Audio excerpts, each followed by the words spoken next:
Abrazados por el amor a Dios y por su palabra, seguimos caminando pues en nuestra serie, en este recorrido por el Antiguo y el Nuevo Testamento en paralelo, en simultáneo, para poder primero consolidar la idea de que el Dios del Antiguo Testamento y el Nuevo Testamento es el mismo. Dios es el mismo ayer, hoy y siempre. Segundo, porque profundizar en su palabra nos permite adentrarnos en algo que además voy a hablar recientemente, ahorita que estoy haciendo pues esta grabación para este episodio 93, en el año 2022, 13 de julio del año 2022. Recientemente, con el favor de Dios, voy a estrenar una charla presencial en un colegio muy querido para mí, aquí en Caracas, que voy a hablar de la personalidad de Dios. Y cuando uno habla de una personalidad, pues habla de una persona que tiene criterios, que tiene límites, que tiene decisiones, que tiene gustos. Y la forma más segura de entender la personalidad de Dios es la palabra de Dios. No es el gnosticismo y lo que cada quien cree entender o recibir de él, sino que partiendo de una tradición, de una base y de una revelación ya comprobada, que además ha sido santificante para muchas personas, a partir de allí uno puede conocer mucho de los criterios de Dios.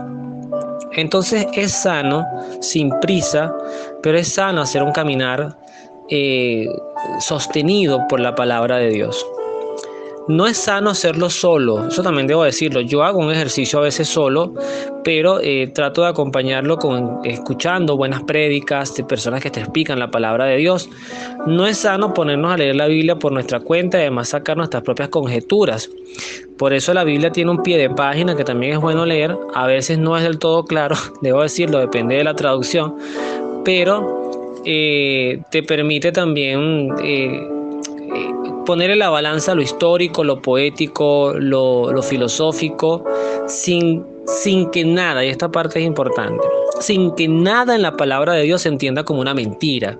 Esto no fue así, por lo tanto, si no fue así es mentira, o no le presto atención porque eso no fue así. Eso no es la intención de la palabra de Dios.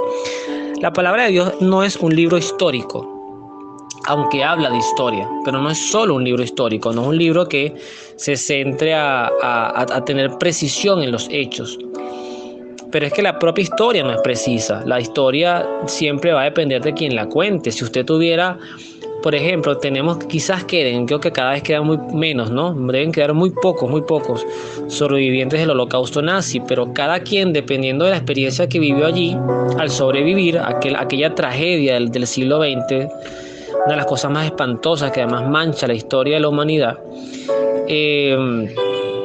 cada quien dará una visión de esto, e inclusive usted se puede conseguir una historia que diga, bueno, sí estuvimos mal, pero no tan mal, porque de repente donde les tocó estar a estas personas no los trataron tan mal como donde les tocó estar a otras personas, como la bien conocida Ana Frank, el de los diarios de Ana Frank, una niña que murió a pocos días de ser liberada cuando la invasión, ya cuando los rusos, tengo entendido, invadieron Alemania y liberaron todos estos campos de concentración, y Ana Frank había muerto días antes de que esta liberación llegara.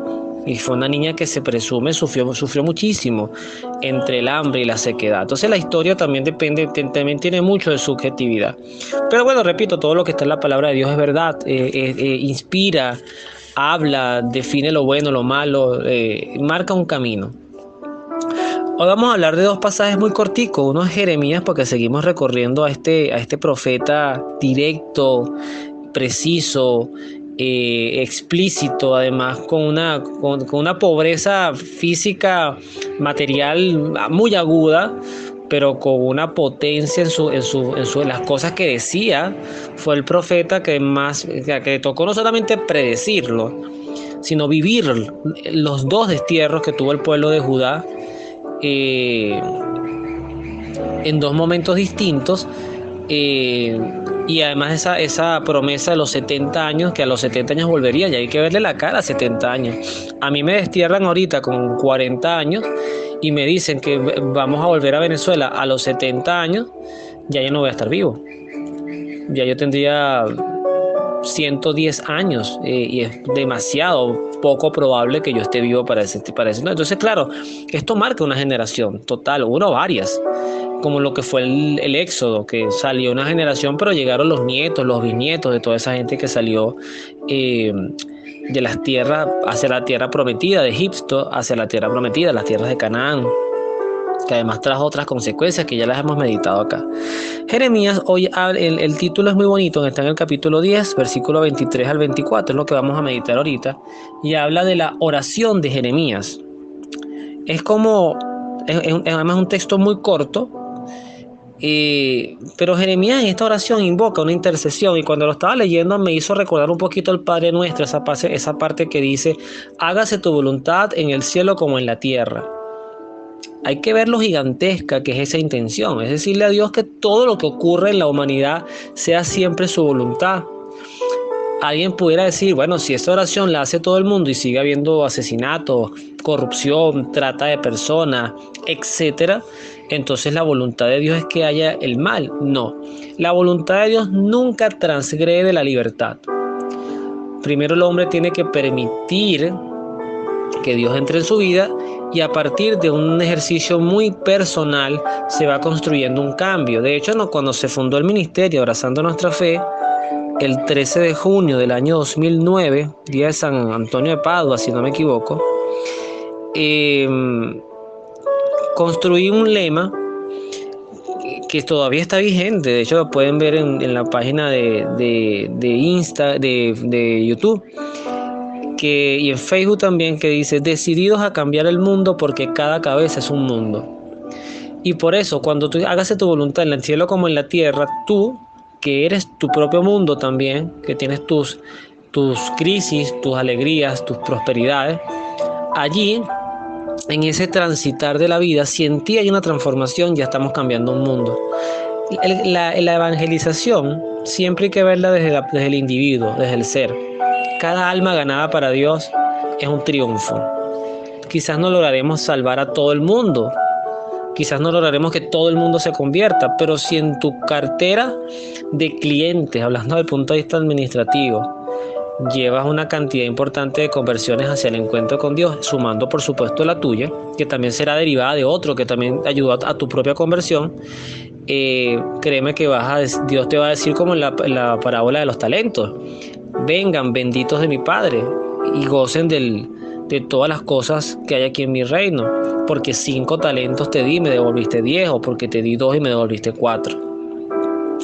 ¿Qué nos enseña Jeremías? Jeremías nos dice así: tú sabes, Yahvé, que el hombre no es dueño de su camino, y mientras camina no está seguro de sus pasos. Entonces dice Jeremías: corrígenos, pero con prudencia, sin enojarte, no sea que desaparezcamos. Palabra de Dios, te alabamos, Señor. Jeremías sin duda nos muestra un rostro de Dios, un Dios donde quizás lo que más aflora es el don del temor de Dios. Un temor de Dios que además hoy se ha hecho mucho ejercicio cada vez que uno lo explica en las confirmaciones. Eso no es tenerle miedo a Dios, eso es que respetamos. En parte sí, en parte no. O sea, a Dios hay que respetarlo, y cuando uno a mi hijo me respeta, y a su mamá también, y cuando no lo hace le damos a entender que tiene que hacerlo, él tiene que respetar, y eso hace que en cierta forma hay un cierto temor, especie ese cierto ruido que tienen los hijos. Yo también lo tuve sobre todo con mi mamá, de que no se enterara de cosas porque me iba a pegar o porque me iba a regañar, pero eso está bien, porque eso te marca un patrón, sobre todo cuando a los países les funciona bien, las autoridades, países desarrollados donde tú escuchas que no hay homicidios, que los robos no existen, porque no solamente respetas la autoridad, es que tienes miedo al castigo que la autoridad te transmite. Entonces, el temor de Dios, la mejor explicación que yo he escuchado dentro de este mundo de tratar de no vender a Dios, un Dios tan castigador, es que es el temor a perder a Dios. Y Jeremías, en ese sentido, claro, dentro del tiempo y lo que ellos conocían hasta el momento revelado, posiblemente el judío invertía mucho en esta vida. Esa visión de un más allá no es tan clara, por lo menos yo no la veo tan clara, sino de repente en el libro de los Macabeos, donde ellos hablan de orar por los difuntos para que también les perdonen los pecados. Los fariseos creían en la resurrección, pero fíjense que todo se centraba siempre aquí en la tierra. Era como estar dormido y esperar resucitar para seguir viviendo. Los saduceos no creían en la resurrección. Con Jesús y en el cristianismo empezamos a entender otra realidad, que por eso es que el temor de Dios en cierta forma evoluciona hacia otro concepto, porque en realidad el temor es de que nosotros al morir perdamos la posibilidad de estar con Él. Pero acá Jeremías habla de ese desaparecer. Yo lo puedo traducir, o sea, corrígenos con prudencia, no sea que desaparezcamos. Es como el que tiene mucha fuerza. Voy a poner un ejemplo que no debe ocurrir en estos términos que voy a decir, pero un papá que le vaya a dar una cachetada a su hijo, pero el papá no mida su fuerza y la bofetee tan fuerte que hasta lo puede agredir, volarle un diente o lesionarlo más gravemente, hasta noquearlo. Porque es como sentir que Dios tiene el poder con un chasquido de acabarnos, y en efecto es así. El mismo Dios del diluvio, el mismo Dios que mandó fuego a Sodoma y Gomorra, el mismo Dios que ha estado en la aparición de plagas, como la que aparece en el libro de Samuel, cuando el caso de David, que David hace un censo, y luego de que hace ese censo, David se consigue con el hecho de que se consigue con la realidad de que y cometió un error, y al cometer ese error, Dios le da tres opciones, o sea, una plaga por 3 años, era algo así como que lo persiguieran, o que hubiese una plaga por 3 días. Pero o sea, Dios asomaba que iba a haber un castigo por ese censo que imprudentemente hizo David. Entonces Jeremías nos enseña primero a que el hombre no es dueño de su camino. Yo quizás le colocaría entre paréntesis, pero sí es dueño de sus decisiones. Y además, cuando Jeremías le pide a Dios que nos corrija, ese clamor deberíamos hacerlo todos, de verdad. Señor, guíanos con tu misericordia, con tu amor, pero guíanos. Luego ya será Judas, el apóstol, no Judas Iscariote, este es Judas Tadeo, el que además tiene un libro muy cortico, las cartas de Judas, que lo conseguimos en el Nuevo Testamento. Este es el Judas bueno, pudiéramos decir, y es un libro que solamente tiene un capítulo con 20, ya les voy a decir exactamente, 25 versículos, muy cortico. Pero dentro de ese recorrido está el versículo 20, que es el que quiero profundizar, al 21, que dice: queridos hermanos, construyan su vida sobre los fundamentos de su santísima fe, oren en el Espíritu Santo y manténganse en el amor de Dios, aguardando la misericordia de Jesucristo nuestro Señor, que los llevará a la vida eterna.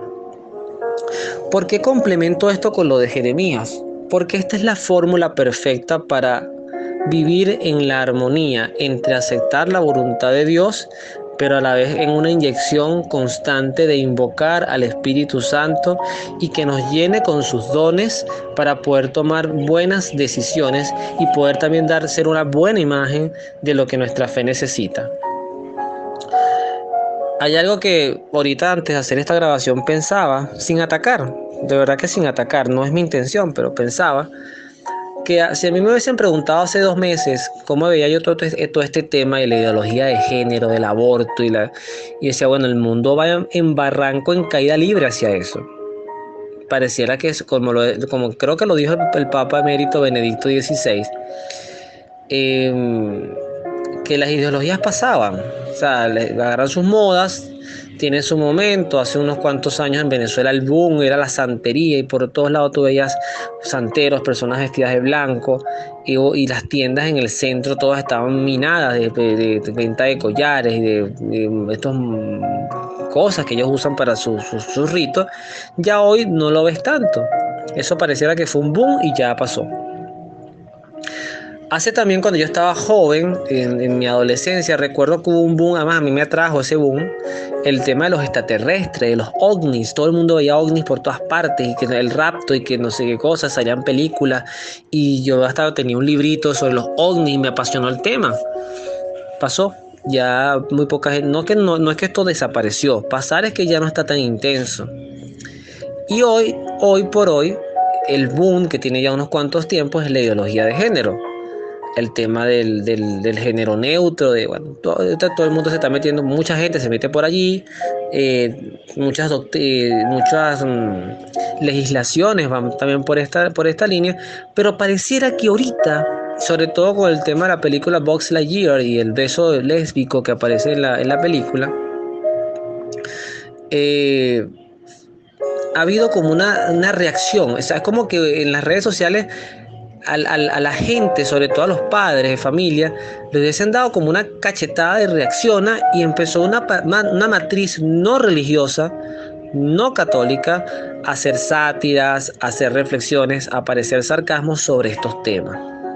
Son momentos.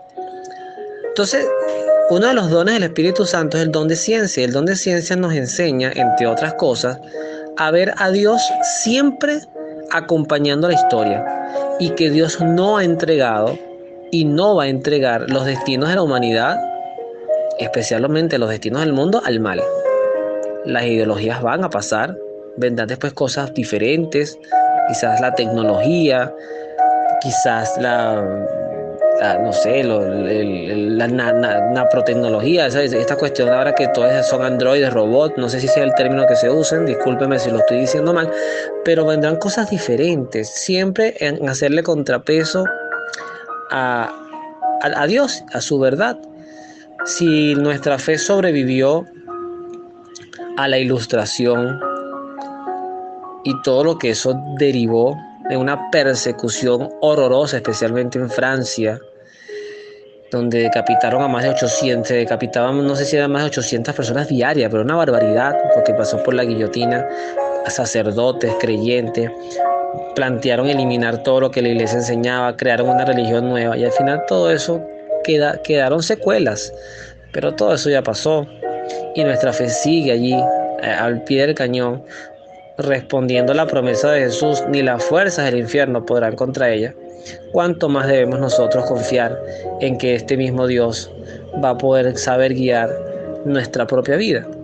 Creo que esa es la gran enseñanza de todo lo que hemos podido transmitir en este momento para mí tan de agradecimiento, que es poder hablar de ese ser que amo tanto y que quiero amar cada vez más, que es nuestro amado Dios Padre, Hijo y Espíritu Santo, una sola naturaleza divina, un solo Dios, tres personas. Que Dios los bendiga, nos vemos en la oración.